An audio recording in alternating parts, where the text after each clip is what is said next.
El estreno de Mogambo dio lugar a uno de los episodios más ridículos de la historia de la censura española. Clark Gable interpreta a un cazador al que se disputan dos mujeres, Ava Gardner, actriz de dudoso pasado, y Grace Kelly, esposa de un científico que le ha contratado como guía. Aunque me revolcara por el suelo, no podría perder más de lo que he perdido. Es a usted a quien hay que salvar. Compréndalo, no es un caballero andante y romántico. Es una boa constrictor en forma humana. Déjeme en paz de una vez. Los censores españoles querían ocultar el adulterio de Grace Kelly y decidieron alterar el doblaje para convertir al matrimonio en una pareja de hermanos, con lo que ella pasaba a ser una mujer soltera libre para coquetear con quien quisiera. Lo malo es que el resultado terminaba siendo mucho más escabroso, ya que el público se preguntaba por qué aquellos hermanos compartían cama y se mostraban tan cariñosos entre ellos. No me gustan las mosquiteras. Nos obligan a dormir separados.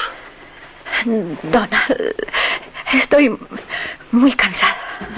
Afortunadamente, la chapuza censora fue corregida en 1970 cuando la película fue reestrenada. Quiero decir que me alegro de que seas mi esposa. Mogambo es una nueva versión de Tierra de Pasión, un clásico de aventuras de los años 30 que el propio Gable había interpretado junto a Jean Harlow.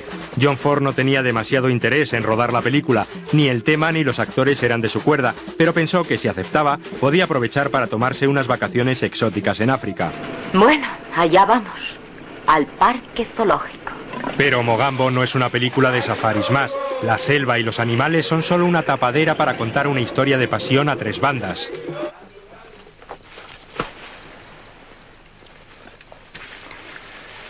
Qué impulsivo, señor Maxwell. El clima de África les hace ir muy deprisa. En efecto, el riesgo no está en la fauna salvaje, sino en las relaciones entre los personajes. Oh, sí, aquí se corre peligro fácilmente. Sobre todo si se busca. A pesar de ser una película atípica dentro de la obra de John Ford, el realizador dirige con su naturalidad habitual, esa sencillez tan compleja que era su marca de fábrica. Ford huye de las estampidas exóticas y se centra en la fuerza melodramática de la historia, que no está exenta de humor. ¿Dónde he visto yo esas orejazas? Gran parte del éxito de la película se debe a su atractivo reparto. A sus 52 años, Clark Gable logró una de sus mejores interpretaciones, precisamente porque con la edad había abandonado los tics de rompecorazones.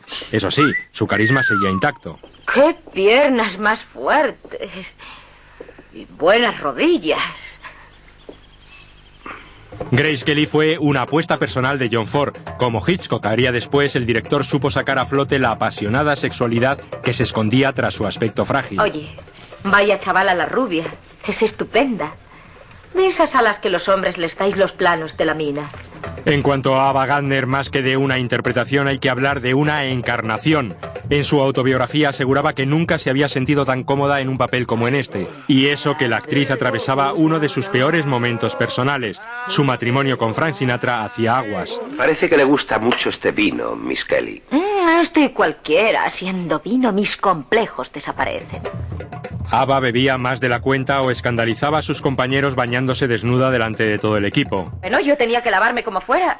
No conseguí comprender a ese morenito que lleva campanillas en las orejas. ¡Montala! ¡Lucaba! A mitad de rodaje viajó a Londres para someterse a un aborto del hijo que esperaba de Sinatra. Tampoco Clark Gable se sentía a gusto. Odiaba la costumbre de Ford de rodar pocas tomas, casi siempre eligiendo la primera. The actor is fresher. And he's up, and he's more enthused, and the more takes you take. If somebody misses a line, the scene goes down and down and down and gets tiresome. Las prometidas vacaciones de John Ford no lo fueron tanto. Sufrió disentería y siempre llevaba un arma encima por temor a la rebelión de los Mau Mau en Kenia. Se negó a rodar la mayoría de escenas con animales que fueron filmadas por la segunda unidad y acosó al guionista para que reescribiera algunas escenas para que fueran rodadas en estudio en Inglaterra. Aquí gruñe todo el mundo. Pese a todo, la película acabó convirtiéndose en uno de los mayores éxitos comerciales de la filmografía de Ford. Reactivó la carrera de Gable, lanzó definitivamente a Grace Kelly y demostró al mundo que Ava Gardner era algo más que una diosa del glamour.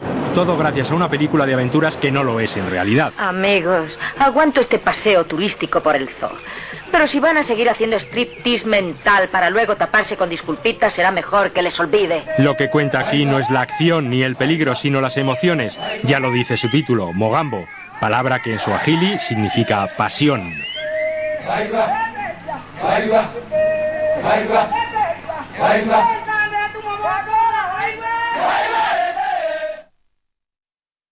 Entra en canaltcm.com/50 películas y podrás ver íntegras las piezas de producción propia que TCM dedica a cada una de las películas que deberías ver antes de morir.